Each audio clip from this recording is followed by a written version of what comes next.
The leaks for chapter 350 might change Blue Lock forever. In this video, we continue in the locker room, where Ego drops the biggest bombshell I have ever heard. But I know you guys don't like being spoiled, so you will have to wait to know more. However, trust me, the ending after that is just insane. But so as not to waste any time, let's get right into it. Alright, so the chapter starts off with us back in the locker room. Here we first see Isagi sitting on the bench.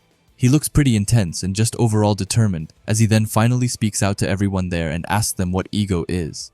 Isagi continues as he says that now, of all times, he wants to understand it, the true essence of ego, and beginning the chapter with this, I just know that the chapter is going to absolutely cook. It then says that Raichi is the one who is confused, which honestly makes me confused, since he isn't even on the panel. But instead we see both Shido and Rin, who looks back at Isagi in confusion. After them, we move to Hiyori, who explains that if you put it like that, it is a kind of vague concept after all. After Hiyori is the goat Bachira, who couldn't give a better answer, as he has a smile on his face as he tells everyone that it's the monster inside of you. Chigiri then follows Bachira, and while he wipes away the sweat from his face, he says that he thinks that it means something a bit more instinctual, more like your true self in a way, which actually sounds really reasonable. Ryo then joins in, as he admits that all of the time he has just viewed it as being selfish. After him, we then see Yukimiya and Gagamaru as well as Otoya, and it sounds like all of them agreed that they didn't really care about the nuance, as long as it wasn't just about hurting people.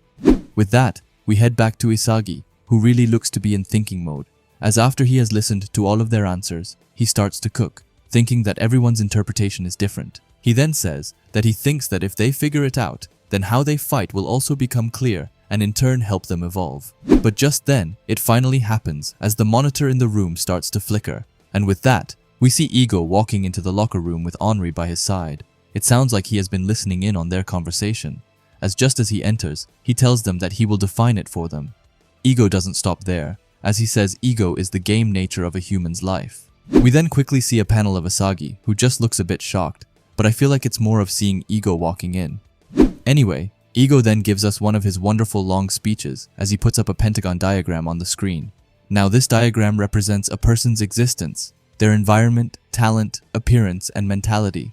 He tells all of them that humans are social animals. From the moment you become self-aware, you interact with the world unconsciously through trial and error between reality and your ideals. With all of that combined, they all form themselves. After that, we see some pictures of the players, and it's a moment of their earlier plays. And it's Rin, Baru, Shido, and Bachira, and I bet Ego uses them as an example. With that on the side, he continues his lecture. He asks them what brings them joy, what brings them sadness, what they believe in, and also what makes them angry, the core standard for all those judgments. Also, while he explains all of this, we also see this huge compass, which is called egoism, and it's right by his face. Ego itself calls it a compass that dictates how you play the game of your life, and that is ego. When Ego is done with his yapping, we move back to Isagi, and this has fully connected with him, as we see his eyes both starting to widen with Ego's fantastic explanation. The pieces have just fallen into place. He also thinks back to his last battle with Hugo, and more importantly, the lucky battle, as he says that it was the game of life and his compass. He realizes that his own ego was the thrill of that rebellion, and the game of devouring number one, which, sorry to cut in, but still that just sounds so cold. Him being the one who devours the other number one players. Anyway, Isagi did continue before I interrupted, and he thought that if he could just sharpen that, then he could break through to being the world's best striker. Now I am well aware that it sounds like some of these translations might be totally wrong. However, even then, I can't help but get so insanely pumped up and excited if maybe, just maybe, this might be the key to him unlocking the next piece of his puzzle, or, as he said it, becoming the world's best striker. After he beat Hugo in their luck battle, everything is possible after all. Anyway, even after all of that and Ego's just amazing speech, there can't help but be some doubt in the room, as not everyone is convinced of what it is that Ego has just said. Because of that, we see Karasu, who steps forward and goes to him. He looks right at him with a stone-cold expression as he questions Ego, telling him that they lost to France because of his theory. Karasu continues as he explains that he said that if they clashed with their egos, then they would win, but in the end, it didn't turn out like that, and it wasn't their reality. When Karasu was done with his speech, the entire locker room fell into complete silence, as I felt Karasu had spoken up about what most of them, if not all, had secretly thought, as, after all, he is completely spot on. Ego told them to continue being the best egoists that they could, but in the end, that all led to them losing the match. Anyway, back to the text, and here it says that it is Isagi who is saying this, but I don't really buy it. Isagi isn't on the screen here. However, Karasu still is, so I believe that it's Karasu who continues to speak with his earlier thoughts, and he once again asks Ego if they can really become number one in the world, asking him if his philosophy is actually right. And honestly, once again, a big shout out to Karasu for being the one to speak up about all of this. Aiku really seems to be doing nothing these days. Don't get me wrong, as I love Aiku, but man, what has he been doing? I fully believe that if Aiku didn't have more experience, then Karasu would have been the better captain for the team. After that, we go back to Ego, who is acting a bit weird. We see him just staring forward without saying anything. However, after some time of staring, his shoulders begin to shake.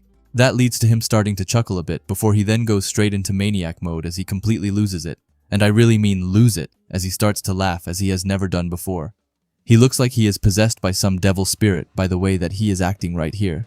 Pretty understandably, all of the other players are just looking at this in complete awe because, I mean, what else would they do? They can just look at Ego, having his, I don't even know what to call it, but him just being insane. But after that, we at least see a panel where a monstrous striker is breaking free and probably becoming his true self. After that is done, just then, we finally get some answers from Ego, as he looks still completely insane, like he has broken out of an asylum, but he tells all of them that they agreed to that crazy plan. He starts to even shout at them with a creepy grin on his face. He asks them why they are just now trying to become sane when they have already been going on with this crazy plan. He asks them if they really bought into this dream, thinking it was safe, telling them that this is an experiment to create the world's best striker, telling all of them here, 23 whole players, that everyone else's lives will be ruined, and that line still just goes so hard, and I'm glad that Ego hasn't lost that purpose yet. It then seems like Ego uses all of this force and just slams his hand into the wall. He then looks at them with furious eyes as he screams out to them that if they doubt his madness, then they can offset it with their own madness, explaining that the reason they lost to France wasn't a tactical error.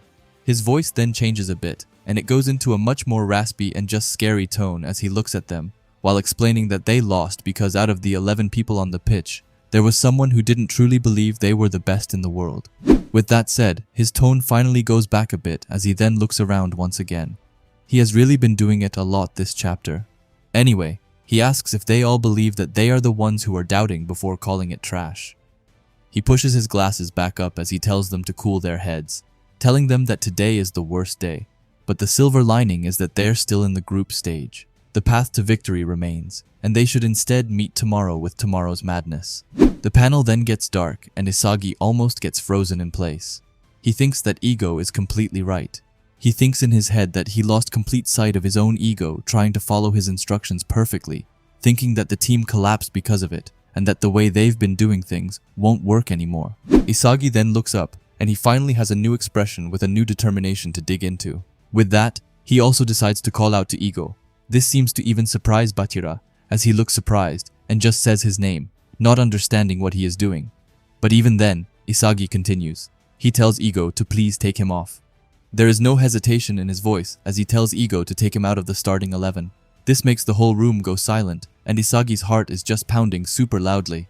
He then tells Ego that Blue Lock is about to be reborn, and he will be reborn, and that he is going to run that experiment. Ego then speaks up right away as he tells Isagi that he won't take him out. Isagi seems to be super confused by that, but I hope that he is happy at least. Ego then drops the biggest bomb ever as he tells them that the one being taken out is Rin. With that, we see Rin, who looks right at Ego, and he looks absolutely furious as he looks like he wants to kill him.